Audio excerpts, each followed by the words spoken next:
অনেক দিন পর ফোরাক দিয়ে শোল মাছ শিকার করলাম। তো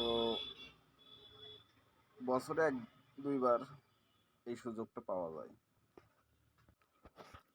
তবে ফোরাক দিয়ে শোল মাছ ধরা খুব মজার।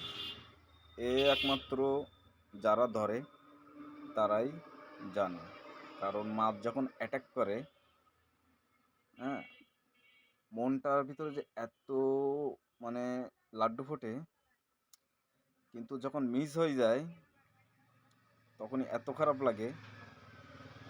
আর যদি হিট হবার পরে মাছটা উপরে ওঠার পরে মনের মধ্যে খুবই ভালো লাগে।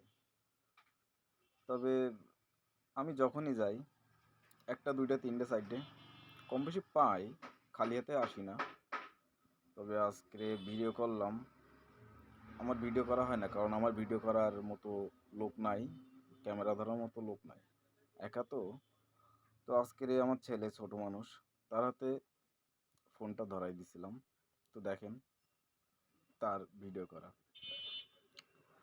তো আজকের অনেকগুলা মাছ অ্যাটাক করেছিল, হ্যাঁ, কিন্তু মিস বেশিরভাগই মিস হয়েছে। আর হিট হয়েছে দুইটা। হ্যাঁ, তো হিট করাগুলো আপনাদের দেখাতে পারলাম না। তবে আজকে দুইটা মাছ পাইছি, আলহামদুলিল্লাহ। তো আপনাদের সাথে শেয়ার করলাম। আজকে দুইটা মাছ পাইছি, একই সাইজ। হ্যাঁ, এই যে আমার ছেলে আর দুইটা মাছ। হ্যাঁ, তো ভালোই, খারাপ না। সবাই কমেন্টে জানাবেন কেমন হয়েছে। আর আপনাদের কমেন্ট পালি চেষ্টা করব ভিডিও বানানোর জন্য। নেক্সটে চেষ্টা করব ভালো ভিডিও করার জন্য।